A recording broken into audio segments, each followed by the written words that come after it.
Viewers and subscribers, greetings, my beautiful Sports to the Bone family. Welcome back to another video. Thank you all for checking this one out. Alright, my people, so we just witnessed day 2 of the second test match between West Indies and India. And I must say, at the end of the day, I am feeling somewhat optimistic. Not gonna say we controlled the day, not gonna say we are in front, because we still have a whole lot of runs to score. But the fact that we would have seen Kirk McKenzie making his debut and scoring two nice looking boundaries close to the end of the day, that basically let us finish off on a high. But generally speaking, the day could have gone a little better. We're going to go through it. Just give a listening ear until the end and let me know what you think. Also, we want to do a live show at 7 today, not our usual 6 o'clock, 7, so you guys can come out and talk how you feel about the game.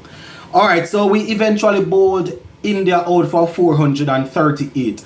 That is a plus. They didn't have to declare this time around. 438, and I must say throughout most of their innings, we kept the scoring rate down. It's just, when Ashwin came in and who was it? I think it was Ashwin that came in and he was scoring freely at one point in time. Brought up his half century real quick. So that was something that it was a little bit hard to watch. But apart from that, you could see the bowlers trying, you could see them out there doing their things. Still saw some sloppiness in the field that we need to tighten up on. We would have seen Kirk McKenzie putting down a catch, but Jason Holder took the wicket immediately after. I think it was Ishan Kishan. So let me just go through the batting scorecard for India quickly, and then we will talk some more. So 438 is what they made of 128 overs, and Virat Kohli, he scored 121. Jadeja got 61. We would have seen Ishan Kishan getting 25. Ashwin, he made 56. So those were the guys that did the damage in the latter part there. On day 1, we would have seen Jiswal getting 57, Rohit Sharma getting 80, Shubman Gill getting 10, and Rahane, he made 8.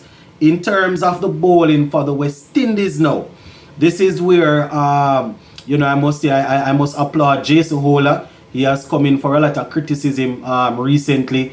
But he definitely went out there and you could see him bowling with a plan, and he eventually was able to pick up a couple of wickets for us. Same thing with Kemar Roach, was a little bit on the expensive side. He gave away some boundaries, but he came up with crucial wickets at times when it was needed. So Kemar Roach, 22 overs, 104 runs, 3 wickets.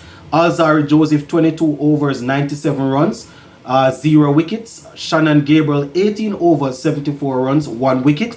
Jamel Warrican, 39 overs, 89 runs, 3 wickets. Jason Holder, 21 overs, 2 wickets for 57 runs. So not too bad. I don't know if I had said Jason took 3 wickets, but he actually got 2. But not bad at all. He gave away 57 runs.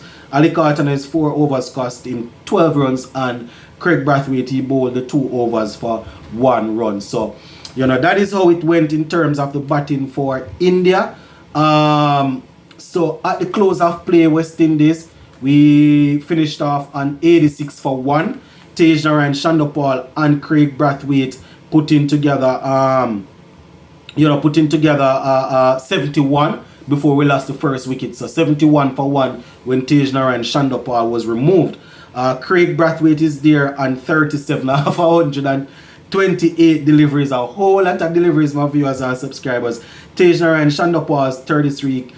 He faced 95 deliveries. Kirk McKenzie is there on 14 from 25.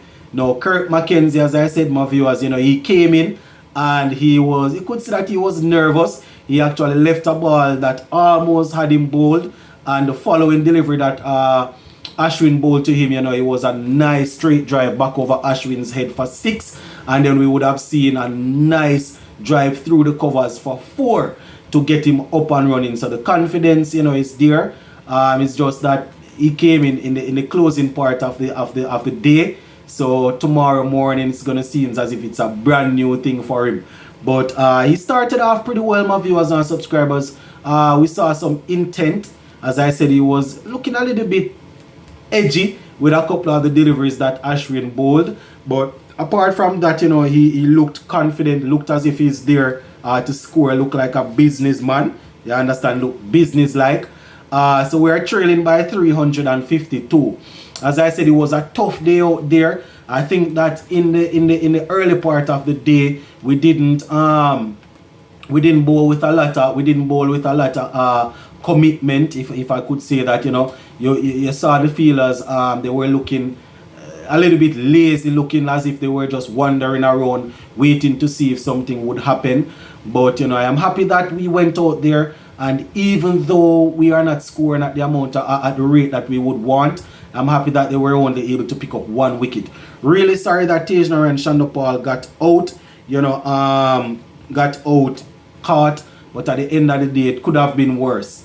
The first game, you know, we would have been 86, we probably would have already lost 5-6 wickets. So you know, it's good to see that the guys were able to get in on the pitch there and settle down. It's just really sad that in a test match, when you score 30 odd in a test match, that is a start. Because usually if you have 30, 33, 34, 35 in a test match, you would have faced double the amount of deliveries. You would have faced, you know, probably 70, 80 deliveries. You understand? So that is definitely a start. You know, it's really sad to see that Tejnara and Shandopal got a start like that and was unable to really close out the day. You know, going there to Ravindra Jadeja. As I said, you know, Kirk McKenzie and Brathwaite, they were able to see out Jadeja and Ashwin. The Indians started off with their pacers, but it wasn't too effective. You understand? We would have seen Mohamed Siraj and a couple of others, you know, trying, but it just wasn't enough. Same thing when West Indies, you know, when we were bowling, we would have seen Warrican picking up 3 wickets. Kemar Roach and Jason Ola, they both got wickets, but the difference is that, you know, it wasn't the pace that they were depending on. It was actually the skill set of moving the ball, setting up the batsmen, getting them to nick off and things like that. We would have seen Shannon Gabriel running in, looking energetic, doing his best, putting out his 100. Still wasn't able to pick up much because the surface wasn't that you know, giving to fast bowlers. You know, it was all about mixing things up, and that is how Kemar Roach and Jason Ola were so effective. Even though, you know, Kemar Roach went for some runs, but if I should give the day, I give the day to India. You know, the only good thing, as I said, is that we bowled them out. We managed to bowl them out for under 450. And we would have seen Kirk McKenzie making his debut, which is also something good. You know, but apart from that, the batsmen will have to come in, they will have to tighten things up. And it's either we're going to try and make the runs, or we're going to try and battle along and draw the game. At the rate that we are going, you know, if we continue to soak up that balls like this, then you can imagine these quality bowlers will eventually piece things together and they will work us out. But we're going to leave it right there for now. Just wanted to give you that quick recap, and hopefully later on at 7 we can have a live show and I'll be able to read some comments. So go and leave it right there so you know, my people. Big up on yourself.